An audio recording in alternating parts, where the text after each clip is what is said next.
गांव में है सास ससुर। मानव दरभंगा के एक छोटे से गांव से था। उसके परिवार में उसके माता पिता के अलावा उसकी दो बहनें भी थी। मानव के पिताजी एक छोटी सी दुकान चलाते थे। दुकान से जो भी आय होती उसी से उनके घर का खर्च चला करता था।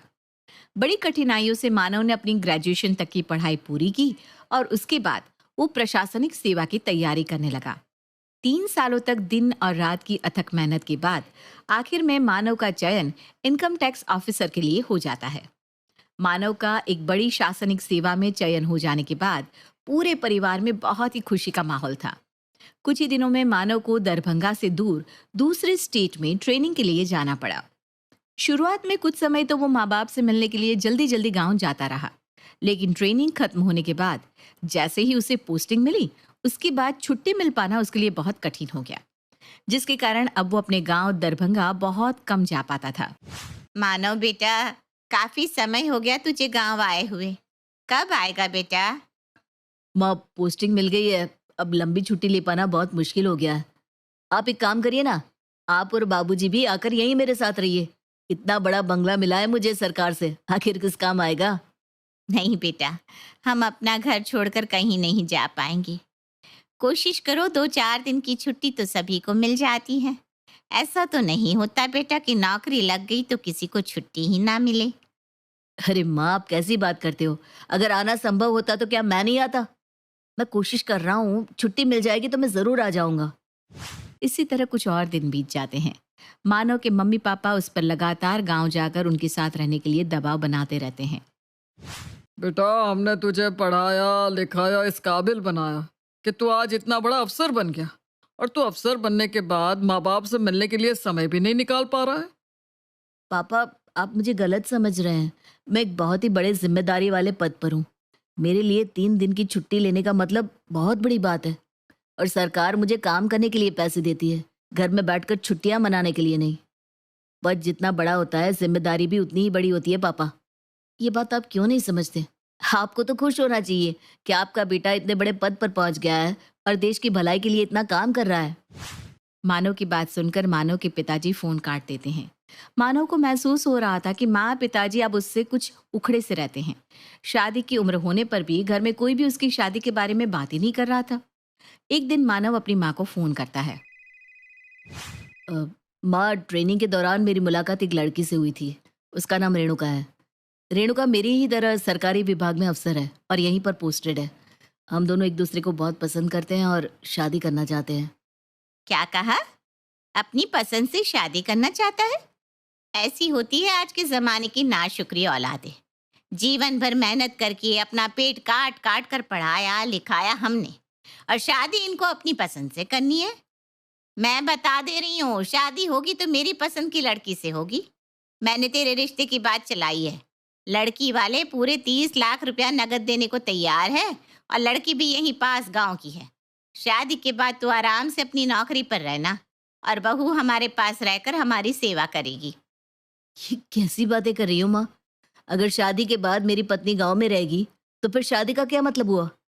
मैं भी तो चाहता हूँ कि जब मैं पूरा दिन काम के बाद थक कर घर पहुंचूं तो कोई घर पर मेरा इंतजार कर रहा हो, जो मेरे साथ बैठकर एक कप चाय पिए। क्या मैं जीवन भर इतने बड़े बंगले में अकेला रहूंगा? देखो तो कैसी बेशर्मी से बात कर रहा है माँ के सामने। अभी तो शादी हुई भी नहीं, और अभी से बीवी को साथ ले जाने के लिए मरा जा रहा है। अब इससे क्या उम्मीद करे कि कल को अपनी पत्नी को हमारे पास सेवा करने के लिए छोड़ेगा? माँ, सेवा करवानी है तो मैं आपके लिए एक नौकर लगवा देता हूँ। आपका जो मन करे उससे वो काम करवा लेना। लेकिन बीवी सिर्फ सेवा करने के लिए नहीं होती है, वो मेरी जीवन साथी है। और अपने लिए जीवन साथी मैं अपनी पसंद से चुनूंगा, और हाँ, उसे अपने साथ ही रखूंगा। अरे नालायक, जब तू अफसर बना था ना, सबसे ज्यादा खुश तेरी माँ ही हुई थी। इसे लगा था अब बेटा सरकारी अफसर बन गया, बेटे की शादी में दहेज मिलेगा तो हमारी गरीबी दूर हो जाएगी। लेकिन इन्हें देखो, साहबजादे पहले ही अपना रिश्ता पक्का करके बैठे हैं। अब जब तुम सब कुछ तय कर ही चुके हो तो हमें फोन करके बताने की क्या जरूरत है? पापा, मुझे समझ में नहीं आ रहा, आपको दुख किस बात का है? आपके हाथ से 30 लाख का दहेज चला गया इस बात का, या मैंने अपनी पसंद से लड़की चुन ली इस बात का? मुझे बड़ा अफसोस हो रहा है आप लोगों की सोच पर। आप इस तरह से सोच भी कैसे सकते हैं पापा? और मैं पैसों के लिए किसी भी ऐसी वैसी लड़की से शादी नहीं करूंगा। शादी तो मैं रेणुका से ही करूंगा। अब आप लोग खुश हो या ना हो। बेटे के मुंह से ऐसी बातें सुनने के बाद मानव के माँ बाप बहुत नाराज हो जाते हैं और उसकी शादी में शामिल होने के लिए भी शहर नहीं आते। हालांकि मानव कई बार फोन करके उन्हें शादी में आने के लिए कहता है, लेकिन वे दोनों टस से मस होने को तैयार नहीं होते। अंत में माता पिता की उपस्थिति के बिना ही रेणुका और मानव शादी कर लेते हैं। चूंकि मानव और रेणुका दोनों ही अच्छे पदों पर नौकरी करते थे, इसलिए शहर में उन्होंने जल्द ही एक आलीशान मकान ले लिया था। रेणुका नौकरी पेशा थी, इसलिए घर में काम करने और खाना बनाने के लिए उन्होंने नौकर चाकर भी रखे हुए थे। कुल मिलाकर दोनों एक अच्छी ऐशो आराम वाली जिंदगी जी रहे थे। एक दिन मानव की बुआ उसके गांव वाले घर आती है। भाभी, अब तो मानव की नौकरी लगे भी 7-8 साल हो गए। हमने तो सुना था मानव शहर में बहुत बड़ी नौकरी पा गया है। अब नौकरी चाहे लग गई हो, लेकिन इतने सालों में आपके घर में कोई बदलाव नहीं आया। जैसा पहले थे वैसे ही आज हो। भैया पहले भी ये छोटी सी दुकान चलाते थे, आज भी वही चला रहे। आप लोगों को देखकर लगता नहीं कि आपका बेटा इतना बड़ा अफसर हो गया है। अब क्या कहें जीजी, आजकल के बच्चे माँ बाप से पहले अपने बारे में सोचते हैं। अब बेटे के बारे में आपको क्या ही बताएं। बड़े अरमानों से पाल पोस के बड़ा करा था। इकलौते बेटे को देखकर सोचते थे कल को पढ़ लिख जाएगा, अच्छी नौकरी लगेगी तो अपनी पसंद की दुल्हनिया ले आएंगे। आप ही बताओ हमने कौन सी गलत बात कह दी। ये तो घर घर की कहानी है कि बेटी की शादी में माँ बाप के अरमान तो होते ही हैं। अरे पूरे बिहार में कौन लड़की वाला रहेगा जो सरकारी नौकरी वाले दामाद को 20-30 लाख का दहेज भी ना दे। अरे लड़का पैदा किए हैं हम, इतना पढ़ाए लिखाए हैं, हक बनता है हमारा लेने का।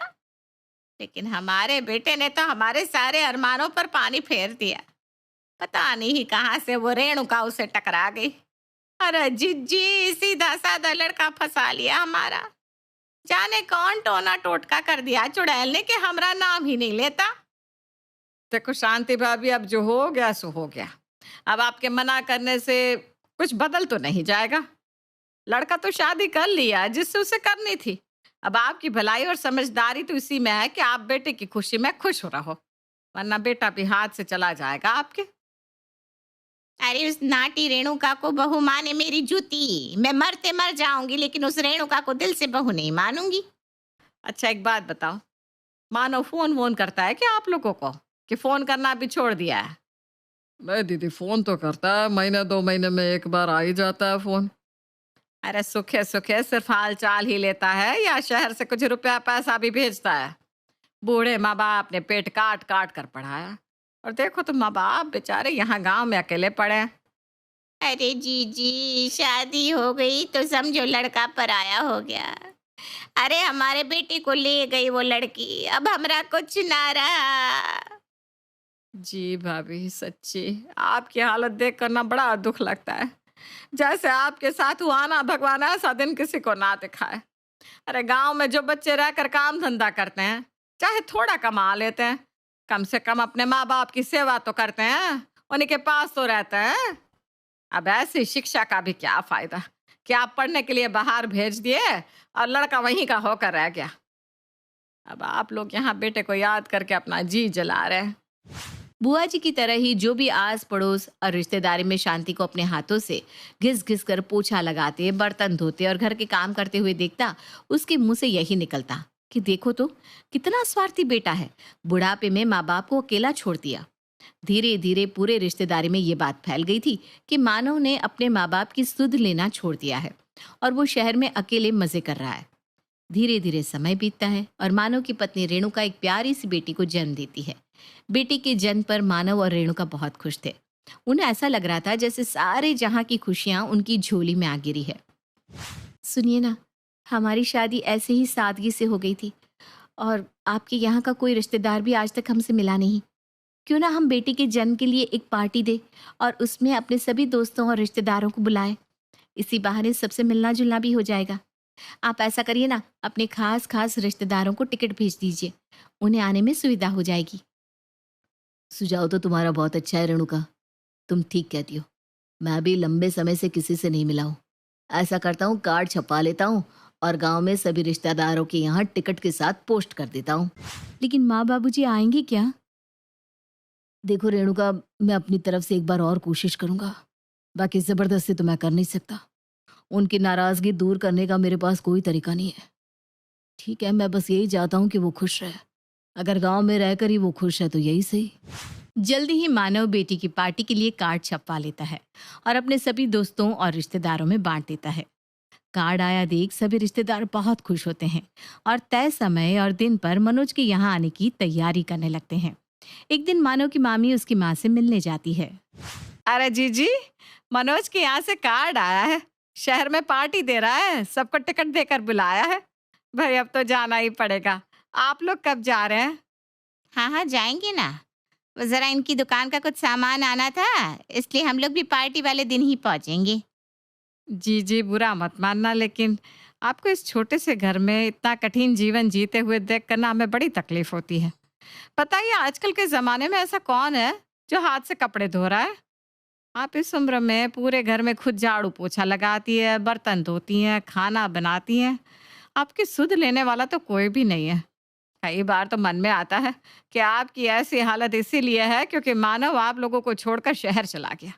अगर वो भी हमारे बच्चों की तरह गांव में रहता और अपने पापा की दुकान संभालता तो आज कम से कम घर के काम करने को बहू तो होती है आपके पास।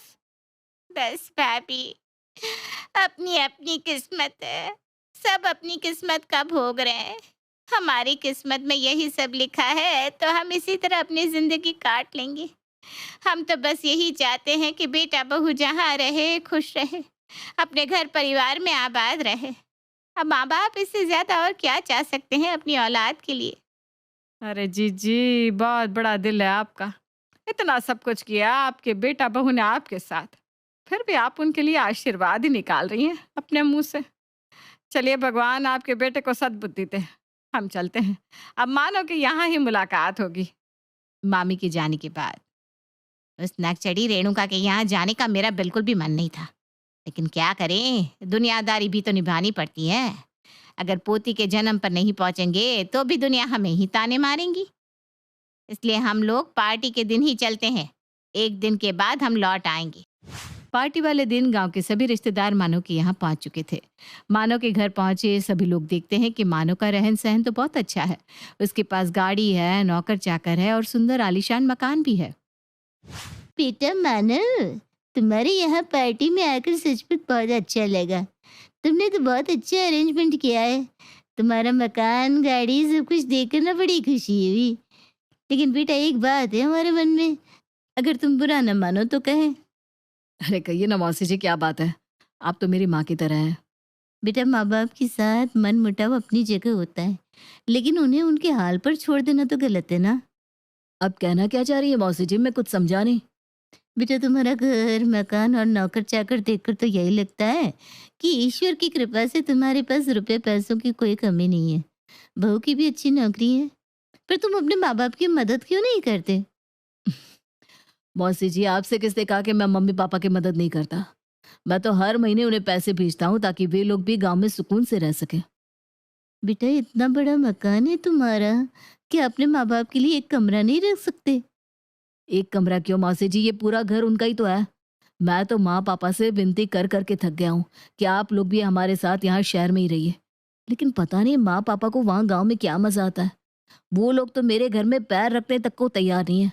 अरे मानो बेटा, झूठ क्यों बोल रहे हो? तुमने तो अपनी माँ को ये तक बताना जरूरी नहीं समझा कि तुम्हारी पत्नी पेट से है।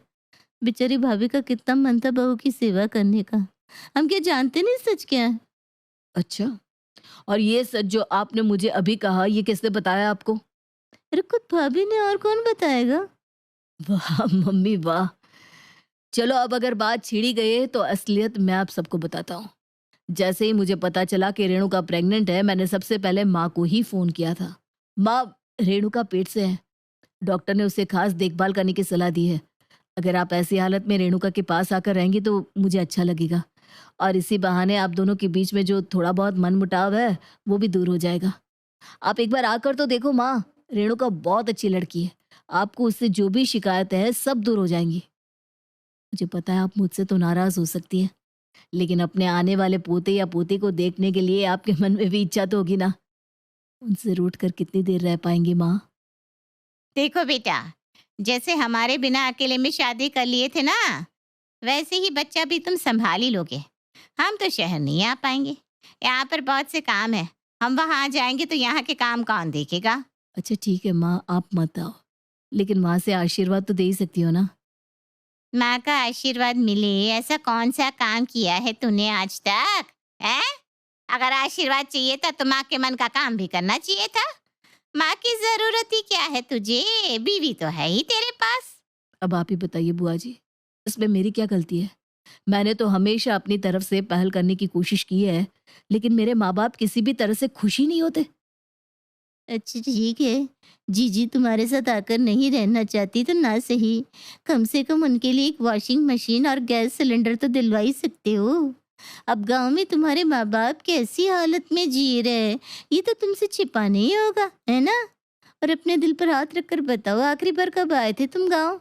चूल्हा फूंक फूंक कर देखो कैसी हालत हो गई है बेचारी की। आप लोग क्या बात कर रहे हैं? मकान बनवाने के नाम पर मैंने खुद पापा को 5 लाख रुपए भिजवाए हैं। और रही बात सामान की, तो वो तो मैं नौकरी लगने के कुछ दिन बाद ही खरीद कर दिया आया था। लेकिन माँ को वॉशिंग मशीन के धुले कपड़े पसंद नहीं आते, मिक्सी का पिसा मसाला पसंद नहीं, काम वाली का किया काम पसंद नहीं। अब इन सब बातों पर तो मेरा जोर नहीं है ना। और मैं मानता हूँ गाँव गए मुझे बरसों बीत गए, क्योंकि हम माँ के हिसाब से एडजस्ट नहीं हो पाते हैं। शादी के बाद मैं रेणुका को लेकर गाँव गया था। रेणुका बहू, हमारे यहाँ मसाले पीसकर खाना बनता है, इसलिए पहले तुम सारे मसाले सिलबट्टे पर पीस लो। मम्मी के कहने पर रेणुका सिलबट्टे पर मसाला पीस रही थी। अरे रेणुका, मिक्सर में पीस लो ना, क्यों आधे घंटे से यहाँ लगी हुई हो? और तुम्हें तो ये सब आता भी नहीं है। मुझे नहीं खाने मिक्सी के पीसे मसालों की सब्जी। और ज्यादा लुगाई को ना लाड दिखाने की जरूरत ना है, हमने भी यही काम करते हुए जिंदगी बिताई है। माँ, आपने जब ये काम किए तब हमारे पास सुख सुविधा का अभाव था, आपकी मजबूरी थी, लेकिन रेणुका की तो नहीं है। जब घर में मिक्सर है तो क्यों ये सिलबट्टे पर मसाले पीसे? इतना ही नहीं, इन्होंने वॉशिंग मशीन होने पर भी एक कपड़ा भी उसमें धोने नहीं दिया। रोज माँ कपड़ों का ढेर उसके सामने लगा देती थी। गैस सिलेंडर होने पर भी जबरदस्ती उससे चूल्हे पर खाना बनवाने की जिद करती थी। माँ, वो शहर की लड़की है, ये सब काम उसने कभी नहीं किए। और जब वॉशिंग मशीन रखी जंग खा रही है तो सब काम हाथ से करने की जिद क्यों माँ? ये मेरा घर है, यहाँ पर सब कुछ मेरे हिसाब से करना होगा। अगर तुम्हें हर चीज से इतनी दिक्कत है तो आगे से अपनी पत्नी को लेकर यहाँ मत आना। उस दिन के बाद रेणुका ने भी कान पकड़ लिए कि अब वो गांव नहीं जाएगी। और एक बात बताऊं आपको, माँ नहीं चाहती थी कि मैं रेणुका को लेकर आऊं, इसीलिए उन्होंने उसे इतना सताया। ये तो बड़ी गलत बात है भाभी। दोष आपके अंदर है और बुराई आप सारे जहां से बेटे की करती हो। ऐसी कौन सी माँ होगी जो बहू की गर्भावस्था में आने से मना कर दे? जब आपका बेटा हर महीने आपको पैसे भिजवा रहा है तो क्या जरूरत है आपको गांव में ऐसा जीवन जीने की? आप भी नौकर चाकर लगाओ, चैन और सुकून की जिंदगी जियो। लेकिन नहीं, आपको तो बेटे को बुरा साबित करना है ना, इसीलिए बरसों से ये नाटक कर रहे हैं। ये क्या जीजी, अगर आज हम यहाँ ना आए होते तो हमें तो सच्चाई कभी पता ही ना चलती, क्योंकि आपने तो गांव में यही बात फैला रखी है कि बेटा आपको पूछता ही नहीं, वो तो बस अपनी बीवी का होकर रह गया है। और जब मानव ने मकान बनवाने के लिए पैसे दिए ही हैं, तो आप क्यों उस खंडहर जैसे मकान में रह रही हैं? दीदी, अब आपकी सारी पोल खुल चुकी है। अब आप भी जिद छोड़िए और अपने जीवन में थोड़ा बदलाव लाइए। आपको मानव के साथ शहर में नहीं रहना, कोई बात नहीं, लेकिन आप जहाँ भी रहिए खुश तो रहिए और खुशी खुशी अपना जीवन बिताइए। बेटे को कोसना बंद कीजिए, वो आपका दुश्मन नहीं है। मानव जैसे बेटे भी सबको नसीब नहीं होते। आपने उसके साथ कुछ खास अच्छा नहीं किया, उसके बाद भी वो अपना फर्ज निभाने में किसी तरह से पीछे नहीं रह रहा। रिश्तों की कदर करिए दीदी।